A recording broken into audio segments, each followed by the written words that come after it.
The war in West Asia that's been sparked by Israeli and American strikes on Iran has only been escalating. Iran is firing one missile barrage after another, and all of West Asia is in crosshairs. Israel and the US are also bombing Iran continuously, but Tehran seems razor-focused on attack, not defense. Explosions in the sky have been seen all over West Asia. Iran is going after Israel and US military bases, which are spread all over Arab Gulf monarchies in West Asia. Tehran says it has targeted 500 US and Israeli sites so far, and that it even shows no signs of slowing down because of air defense systems. The damage to Iran's targets has been relatively slow, but the question is how long can that eventually last? While reports suggest that Iran's advantage lies in its vast and inexpensive offensive arsenal, one Shahed 136 kamikaze drone reportedly costs about $35,000 to make. Compare that to the cost of interceptor missiles used to take the drones out. Each interceptor can reportedly cost anywhere between $500,000 and $4 million. The cost varies depending on the complexity of the interceptor. In fact, according to reports, there's another advantage for Iran besides cost.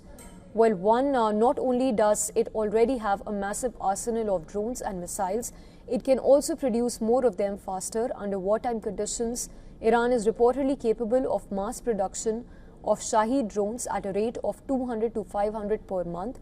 Interceptor production can keep up at the lower end of the estimate, but reports even suggest that producing 500 interceptors a month is not possible for the US and Israel.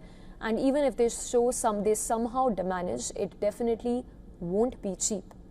Add to this Iran's existing inventory, which is believed to have stockpiled between 80,000 and 100,000 Shahed drones across varieties. Reports say that it had also had about 1,500 missiles. Therefore, if Iran wanted to fight a war of attrition, it is possible for it to fire about 2,500 Shahed drones every day for a month.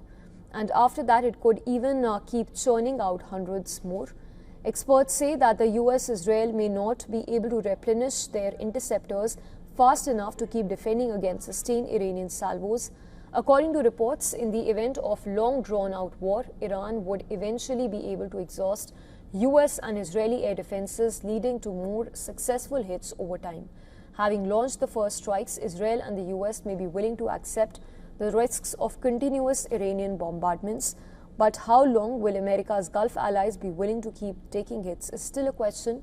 The US will choose to prioritize when interceptor stocks start running low is still a question that lingers. US may eventually have to choose between protecting its bases and military personnel in West Asia or defending the Gulf monarchies and their critical oil infrastructure. Will the US save its soldiers at the risk of a major global oil supply shock is another question, or will it let military personnel die to prevent runaway inflation? Every day that the war continues, Iran has the opportunity to force the US into such an impossible choice. Not fair.